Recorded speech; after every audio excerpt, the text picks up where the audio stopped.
प्यारे देशवासियों, नमस्कार। कल से वेस्ट बंगाल में यानी कि पश्चिम बंगाल में वहाँ बजट सत्र शुरू हुआ था। विधानसभा का बजट सत्र शुरू हुआ था और उसमें राज्यपाल महोदय अभिभाषण के लिए आते हैं, जैसे कि आप सबको पता ही है। उनको बीजेपी के जो विधायक थे उन्होंने इतना हंगामा किया है, जबकि राज्यपाल महोदय भी बीजेपी से आते हैं। हालांकि ये जो गरिमामयी पद होता है राष्ट्रपति या राज्यपाल, और वो किसी दल के नहीं होते हैं, किसी पार्टी के नहीं होते हैं, लेकिन बीजेपी ने कभी भी उनको इससे बाहर निकलने ही नहीं दिया है। देश के अंदर चाहे वो राज्यपाल या कुछ भी हैं, इनके नियुक्त किए हुए वो हर वक्त उनको एहसास कराते रहते हैं कि आप बीजेपी के हैं। उनको पार्टी लाइन से बाहर जाने ही नहीं देते हैं। ये दुर्भाग्य है, इस पद का भी दुर्भाग्य है। ये पद इन चीज़ों से ऊपर है, लेकिन दुर्भाग्य की बात है कि ऐसा हो नहीं रहा, देश में ऐसा हो नहीं रहा। तो वहाँ पर 3 बार राज्यपाल महोदय ने कोशिश की है। हालांकि ये बात भी सच है कि पश्चिम बंगाल के अंदर सरकार और राज्यपाल के बीच शुरू से ही टेंशन रही है, और वो टेंशन भी केवल इसी वजह से है। मैं नहीं समझता हूँ कि किसी राज्यपाल में ऐसी कोई मनमुटाव अपने आप सरकारों के खिलाफ ऐसे रहते होंगे। वो भी केवल क्योंकि बीजेपी चाहती है कि इनकी वहाँ पर टेंशन बनी रहे, इनकी बदनामी होती रहे सरकार की। यही है, वही ये मैं हालांकि ये पद को राजनीति से ऊपर रखना चाहिए, लेकिन ऐसा माहौल है नहीं देश में। ये दुर्भाग्य है इस देश का। कम से कम ये जब से सरकार आई है वर्तमान बीजेपी की, 3 बार राज्यपाल महोदय ने कोशिश की है अपने अभिभाषण को शुरू करने के लिए। और वो एक्चुअली जब पहले उनको नहीं बोलने दिया गया, हंगामा करते रहे बीजेपी के सारे विधायक, तो वो जब निकलने लगे, खुद मुख्यमंत्री ममता बनर्जी ने खुद और उनके विधायकों ने सामने जाकर के उनसे हाथ जोड़ के रिक्वेस्ट की है कि प्लीज़ आप जाइए मत। ये बहुत अच्छी बात है। हालांकि सरकार की और राज्यपाल महोदय के बीच में 36 का आंकड़ा रहा है शुरू से, फिर भी उन्होंने अपनी मर्यादा का पालन किया है। ममता बनर्जी ने खुद और उनके विधायकों ने 3 बार राज्यपाल महोदय को जाते जाते रोका है, हाथ जोड़ के उनको रोका है।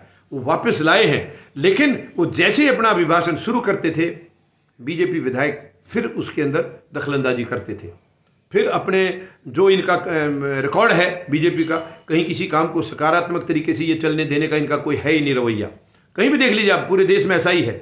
जहाँ भी इनकी सरकार है वहाँ भी ड्रामे होते रहते हैं। सरकार है तो विपक्ष के साथ ये अलग अलग किस्म का माहौल रखते हैं, और विपक्ष में है तो वहाँ ये इस किस्म के हंगामे करते हैं जो पश्चिम बंगाल में हो रहा है। तो ये देश का दुर्भाग्य है। ये सच में देखा जाए तो हमारी डेमोक्रेसी के खिलाफ है, प्रजातंत्र के खिलाफ है। लेकिन ये तो काम ही वो करते हैं जो प्रजातंत्र के खिलाफ हो।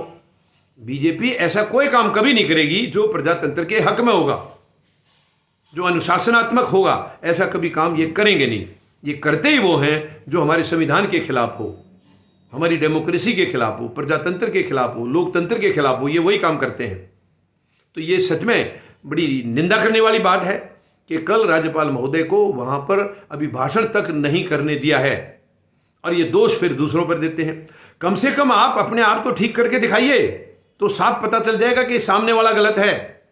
लेकिन आप तो केवल बाधाओं के लिए हैं। ये पार्टी केवल है ही बाधाएं पैदा करने के लिए, ये बाधाओं को दूर करने के लिए नहीं है।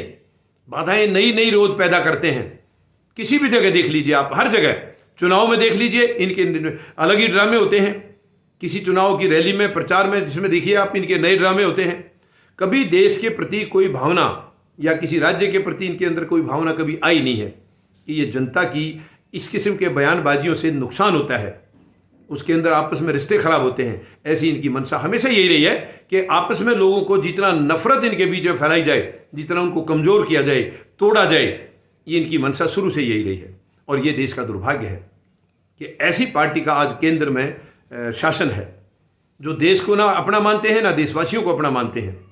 वो केवल एजेंडा उनका यही है जो आरएसएस का एजेंडा था, देश को कमज़ोर करना, देश को खोखला करना। आरएसएस का हमारी आज़ादी के जो संग्राम था उसमें उनका कोई योगदान नहीं रहा। उसमें योगदान रहा है तो देश के खिलाफ योगदान रहा है उनका। देश के खिलाफ हमेशा उन्होंने अंग्रेज़ों का साथ दिया, देश का साथ कभी नहीं दिया। कभी उन्होंने तिरंगे का सम्मान नहीं किया। आज वो अपने आप को देशभक्त बता रहे हैं, देशभक्ति के नारे लगा रहे हैं। बाकी सब देशवासियों को, 140 करोड़ लोगों को वो देशद्रोही बताते हैं। और इनको कोई कहे तो उसको जो है ऐसा इलाज उसका करते हैं कि वो आदमी दोबारा से सामने बोलने लायक ना रहे, सर उठाने लायक ना रहे। ये है इनकी मंशा। यानी सब कुछ गलत भी करेंगे और फिर सीना जोरी भी करेंगे।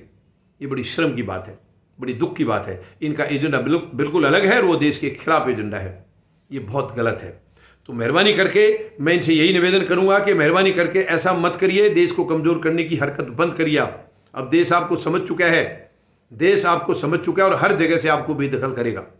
अब आप हर जगह से बेदखल होने जा रहे हैं। आप यकीन मानना, अभी 10 मार्च को आपको पता चल जाएगा आपकी औकात क्या है, कहाँ खड़े हैं। खुद प्रधानमंत्री महोदय को पता चल जाएगा कि उनकी अब मंशा आगे की क्या है, वो जनता सब समझ चुकी है।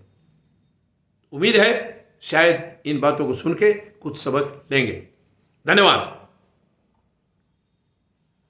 जय जवान, जय किसान, जय हिंद।